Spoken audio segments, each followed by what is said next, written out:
Hi everyone! I know it's been an awfully long time since I've made a video on this channel, and I'm real sorry about this. Instead of talking about study-related topics today, I'm going to talk about one of my passions, which is anime and manga. For those of you who are not familiar with this, it is basically a Japanese medium of animation comics. Since I won't have enough time to talk about the other animes that I'm really into,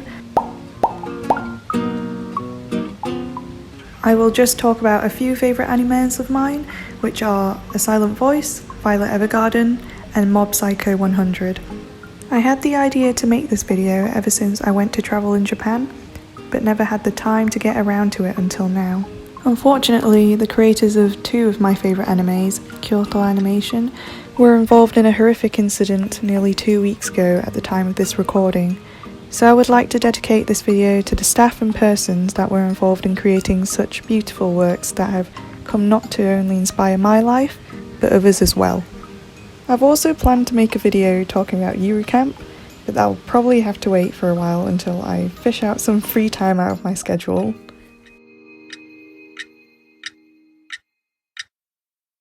A Silent Voice, otherwise known as Koe no Katachi, has been a movie that was out in 2016, seemingly overshadowed by the Makoto Shinkai movie, Your Name, which had garnered more attention that year. This simple yet intricate gem tells a story between a deaf girl, Shoko, and her bully, Shoya, painting a story of forgiveness and redemption. I think the reason why I liked this movie so much, art, soundtrack, and direction aside, was because of the story. It came at a time when I needed it. With a lot of people's favourite animes, this is usually the case, that it resonates with them, leading a series or a movie to hold a special place in someone's heart. A Silent Voice was no different. I remember being emotionally struck during the very first scenes where Shoya was contemplating suicide. It intrigued me as to why, a reason which I then found out later. The reason I feel we were all satisfied with Shoya's redemption arc was because after he had hurt Shoko very badly, he too was subjugated to the same treatment, prevented from taking the easy way out of guilt through suicide, and made to live through his wrongdoings by knowing Shoko properly and the people around them. It's so physically hard to get out of a certain mindset at times, and to think you are in the right, only to realise you are causing unhappiness to an individual. So it is cruel yet fair to experience the bad karma you have caused to another. Therefore, I feel that even though Shoya was a shite kid, we were all able to watch through his story of redemption and forgiveness. I don't think I will have to talk too much about the art, as it really speaks for itself. But things to note about the direction are the small cuts to scenes to the body language of our characters, reminding us to look more rather than to listen.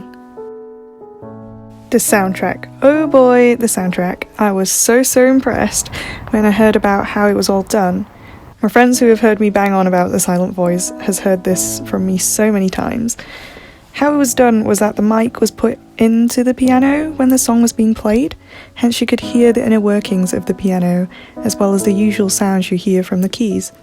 It explains why you can hear the thumps and clatter of the keys when the soundtrack is playing in the background throughout the whole film.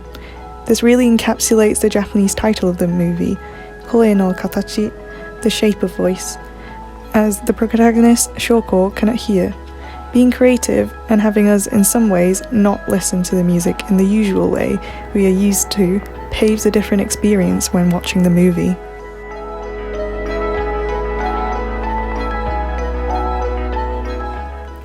Now on to the next anime I want to talk about. It's Mob Psycho 100. By the same author as One Punch Man, the second season of this series really did catch me by surprise. First season was entertaining and all, but I really did not expect above and beyond for the second season of Mob. It started from the first episode. It showed Mob to be a sincere character, which I'm sure we already knew of. The animation started out with a bang, and we were introduced to the character we all loved from first season once again. I won't spoil anything in this video, but what I think was great from then on was how Mob really started to develop as a character. He started to think for himself little by little, doubted the actions that he would used to take without a second thought, and learned to then make actions that he himself thought was correct.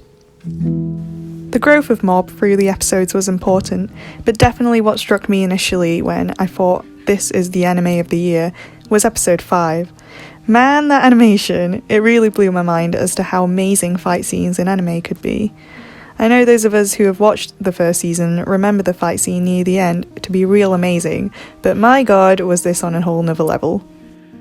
Mob Psycho 100 single-handedly made the best episode, I would say, in the history of all the anime I've watched to date.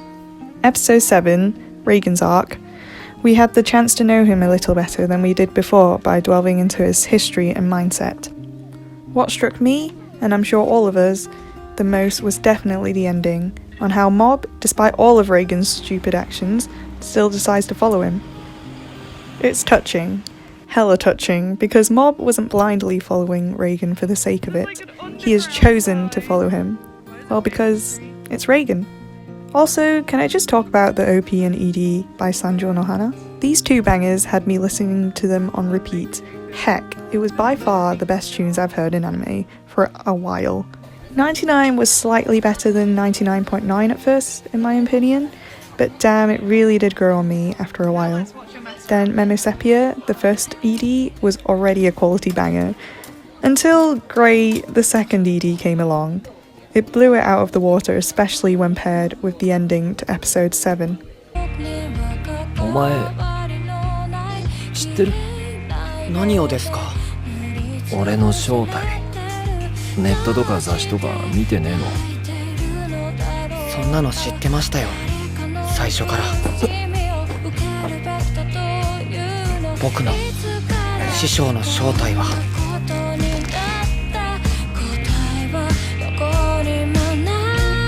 いいやつだ。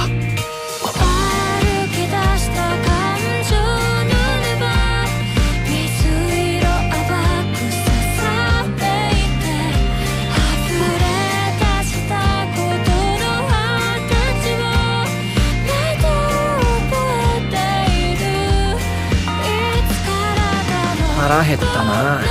ラーメンでも食って帰るか。はい。あ、そういえば師匠、誕生日おめでとうございました。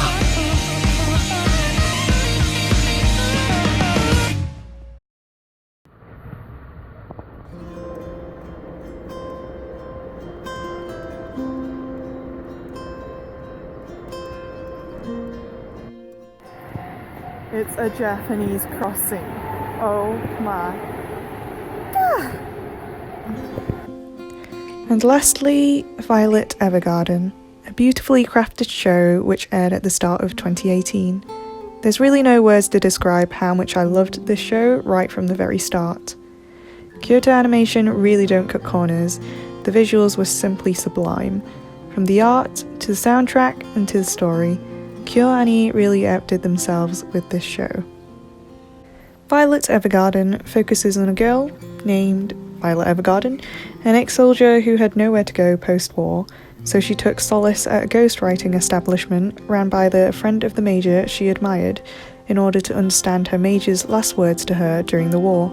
The show was mostly episodic, with a character being in the limelight of each episode. Violet would help the character express themselves to others using the power of words. It remains one of my favourite shows to date due to, yes, the art, but more importantly, the storytelling. There are 3 episodes in this show, episodes 7, 10 and 11, which I thought were the most memorable.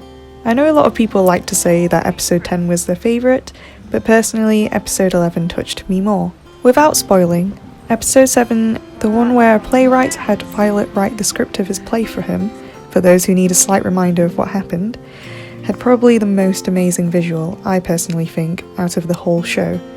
The scene where she jumped across the lake was simply mesmerising. The way she stood on the leaf at the surface of the water, the way the camera angle changed to show the autumn leaves falling down as Violet took another leap across the lake, paired with the emotional memories of the playwright and his daughter. I couldn't help but cry. I mean, I cried for all the other episodes, but this one was the first really to make its mark as to why this show was a contender for Anime of the Year. Next was everyone's favourite episode, episode 10, This is going to be spoiling a little, but only very little, so watch on if you don't mind. This episode was where Violet wrote letters for an ill mother to pass on to her daughter as she was nearing the end of her time. I think what caught most by surprise was the daughter complaining that her mum was spending time with Violet, writing letters, and wasn't spending enough time with her instead, which she, and I guess some of us thought, was cause for complaint. So why was her mother spending so much of her last moments with someone she didn't even know?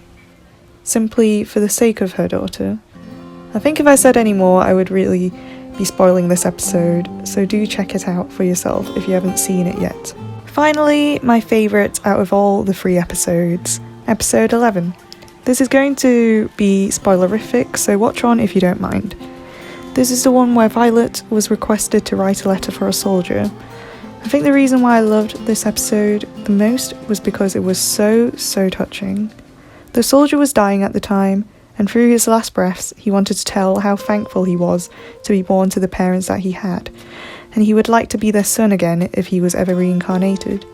He also apologised to his family and his love that he unfortunately was not going to be able to make it back. The scene as he said he was thankful for his parents really touched me, and also in his last moments as he asked Violet to hold him. Oh boy, I was bawling so much at this point. The scene was made more touching as Violet, having been an ex-soldier, was comforting another soldier who wasn't going to make it.